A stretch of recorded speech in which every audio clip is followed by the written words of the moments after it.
बिस्मिल्लाहिर्रहमानिर्रहीम। प्यारे बच्चों, अस्सलाम वालेकुम। इस वक्त हम 8वीं जमात में हैं। हमारा जो सब्जेक्ट है वो उर्दू है और हमारा जो आज का टॉपिक है वो है चंद खलाबाज खवातीन। खलाबाज किसको कहते हैं? खलाबाज जो खला में उड़ता है, हवा में जो उड़ता है। चांद पर कदम रखने के बाद इंसान ने खलाओं में भी परवाज शुरू कर दी है। आपको मालूम है कि इंसान ने पहली बार कब चांद पर कदम रखा? किसने रखा? वो तो आपने सुना ही होगा, नील आर्मस्ट्रांग वगैरह वगैरह। यानी चांद पर कदम रखने के बाद अब इंसान ने खलाओं में, खला किसको बोलते हैं? खला खाली हिस्से को बोलते हैं।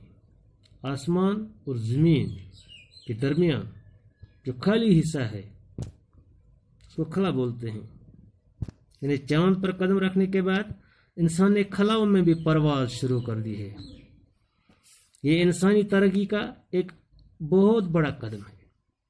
हम कायनात के एक छोटे से सैयारे यानी ज़मीन पर रहते हैं। हाँ, कितने सैयारे हैं? 8 या 9। कौन कौन? अतारो, ज़ोरा, ज़मीन, मरीख, मुश्तरी, ज़ोहल, नेपच्यून, प्लेटो वगैरह वगैरह वगैरह। छोटा सैयारा तीसरे नंबर पर आता है हमारा सैयारा जिस पर हम रहते हैं। हमारी ज़मीन की सतह फजा से ज़्यादा बुलंद नहीं है।